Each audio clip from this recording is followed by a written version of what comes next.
The deal is actually, it is very important, very significant deal. As you know, India's officially welcomed the deal. The officially, the bare bones of the deal is this: that the UAE offers to normalize relations with Israel, and Israel offers to suspend its plans to annex parts of West Bank, which includes East Jerusalem. That's the absolutely bare minimum of the deal. So why is this important? Israel and the Arab world have been at odds, at loggerheads, have been implacable and enemies for decades. When Israel became independent, Palestine was the immediate reason for the Arab antipathy to Israel. 2-3 wars later, Israel showed that it could hold its own and actually win in wars with Arab countries.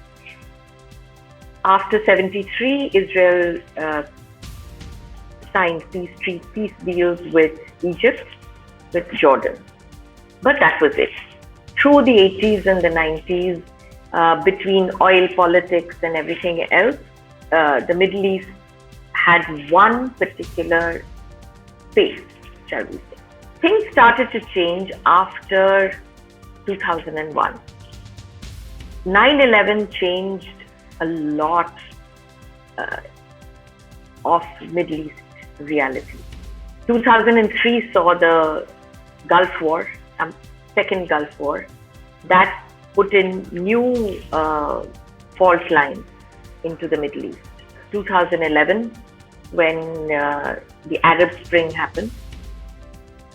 In between, of course, the global financial crisis made things very difficult for a lot of the oil economy. Iran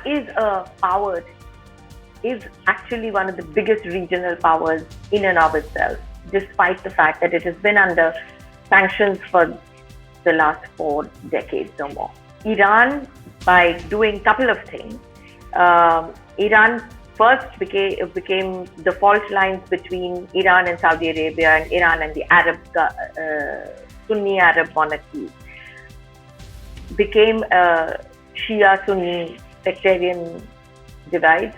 The Persian and the Arab, again, sectarian divide, added to its list of activities support for groups like Hamas and Hezbollah. Iran is an implacable enemy of Israel. Iran has openly promised to wipe Israel off the face of the map. Israel, not a shrinking violet here. Israel has taken many steps against Iran, covertly and overtly. The core fault line, the core dispute is no longer Palestine, and that's unfortunate.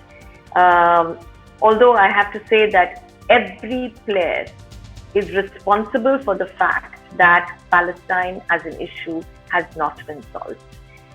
The Palestinians themselves, because once groups like Islamic Jihad and Hamas became operative, became active, in that there was no solution possible. The Israelis, of course, the Arab world as well. Nobody gets a free pass on the resolution for Palestine. Palestine became like a flogging horse. You flog that horse, you got some bump out of it, but honestly, it started becoming less and less relevant as an Arab issue. The Islamic world, the Arab world, has been taking more and more decisions on their national interests rather than a pan-Islamic interest. That has implications for a lot of developments in the region. Once America's dependence on the oil monarchies lessened, America's strategic interest in them too came down. That had its own impact within the Middle Eastern Gulf monarchy, the Arab monarchy. It had its own impact in Iran as well. because Iran was emboldened as well. Israel and the Arab monarchies found a common enemy, Iran. And over the past decade, I would say, or maybe over the past 8 years, there have been quiet thaw. There's a quiet thaw that we see in the region. Very quietly between the Saudis and the Israelis, equally quietly between the UAE and Israel. These are the big powers in that region. To put another layer onto the fault lines, the Gulf monarchies split in middle, down the middle, when Saudi Arabia and the UAE took on Qatar and actually expelled Qatar from the GCC. So now you see the beginnings of yet another compact emerging, which is Turkey hits the Saudis, Turkey, which has been supporting the Muslim Brotherhood in Egypt, Qatar also supporting a little bit of the Muslim Brotherhood, so Turkey, Iran, Qatar, a bit of Russia. All of these countries in opposition to the Gulf Arab monarchies led by Saudi Arabia and the UAE. In the middle of this, to have actually an announcement on normalization of relations between UAE and Israel is enormous because the scope is huge. The challenges are also equally large, but the scope is huge. Although that it has an imprint, or rather the blessings of Washington DC, frankly, Donald Trump's exhortation to his allies, share more of my burden, do more in your region, it's having a resonance. Both UAE, Israel, all stepping up as powers, coming together on certain issues. There will remain problems, but on certain issues, in this case Iran, in this case also perhaps things like cyber security, anti-terrorism. Israel, please remember, is a technological and economic powerhouse. The UAE would do very well, and they have been, to team up with Israel on all these new age technologies. So what does it mean for India? So India is moving its own security footprint further westward. Because remember, the Gulf is very, very important for India. It is our strategic backyard.